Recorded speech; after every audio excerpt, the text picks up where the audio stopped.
Namin to patatagalin kasi mas masarap ang burger kapag ka mainit siya, di ba? So, dito. So, ayan na siya, apat. Ayan. So, ayan. Kainin na natin. Let's go!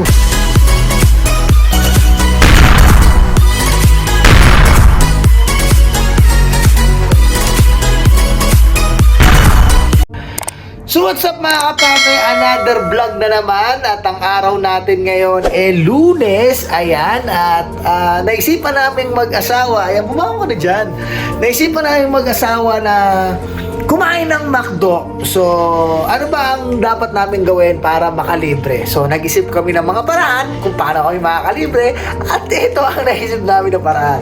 Meron kami ditong McDonald's app, ayan, dito kasi sa Kuwait may mga apps na ganyan na pwede kang mag-redeem, ayan. So, minsan, pag marami kang points, bibili mo ng McDonald's, makaka-redeem ka ng libre. Minsan naman, pag marami kang points, makaka-redeem ka ng buy one, take one.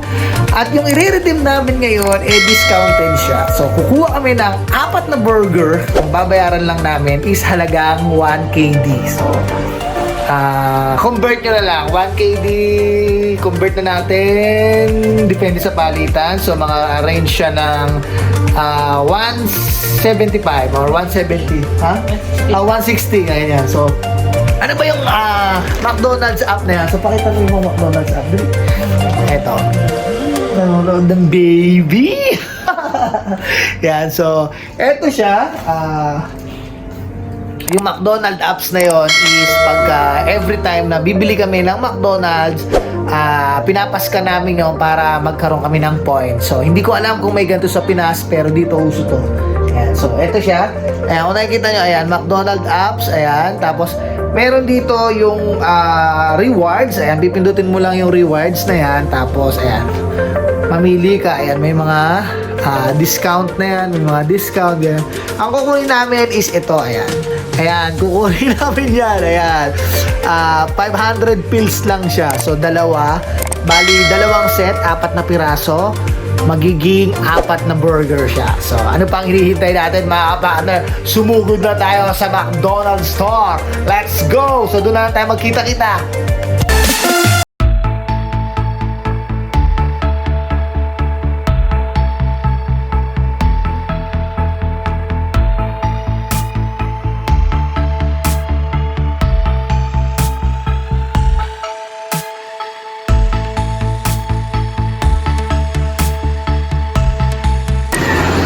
So yun, what's up mga kapano, nandito na kami sa McDo at nandito na kami sa loob. Ayan. So tatry na namin i-redeem ang aming points. So tara, let's go.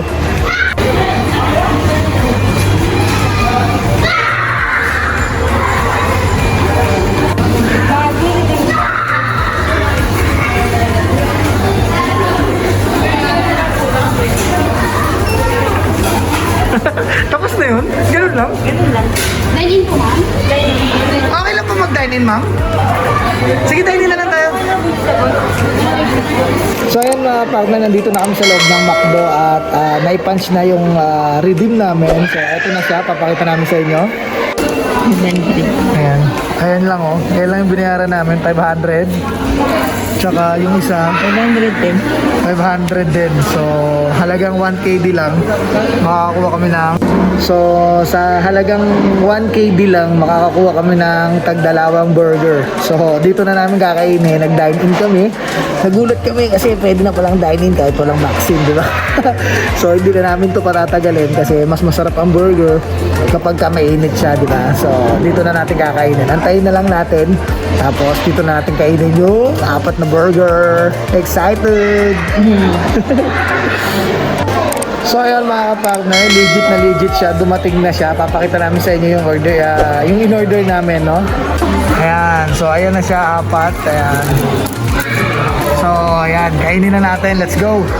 So ito na siya mga partner. Kakainin na natin. Ito yung walang gulay. Ito nga oh.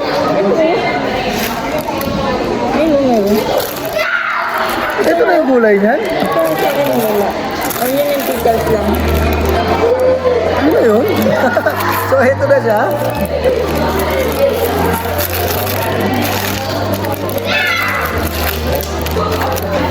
ka.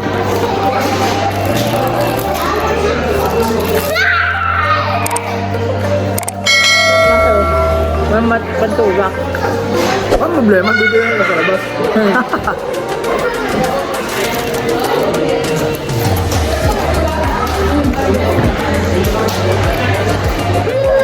Ito sa Pinas. Ito sa Pinas. Ano lang, kukuha mo sa mga Lazada. Sa Lazada lang kasi uso sa Pinas. Eh. Dito, lahat ng bilihan may apps. Pwede kayo maka-discount. Mula sa supermarket, groceries, lahat. Gadgets, pwede kayo maka-discount. Hindi mo yung mga bata eh. Iba yung sabi nito yung ice cream. So ayun mga kapatid, syempre yun, dito na namin tinatapos ang aming video vlog. Ayan, sana nagustuhan nyo itong video namin na to sa McDonald's, kung paano makakatipid, kung paano makaka-redeem, kung paano makakain sa McDonald's na murang halaga. Syempre kung bago ka lang sa aming channel, huwag mo kalimutang mag-subscribe. Click mo na rin yung notification bell para updated ka sa lahat ng videos na gagawin namin. Pasensya na kasi maingay dito, maraming bata. Muli, ito ang iyong Kapakners Diary sa magsasabing goodbye.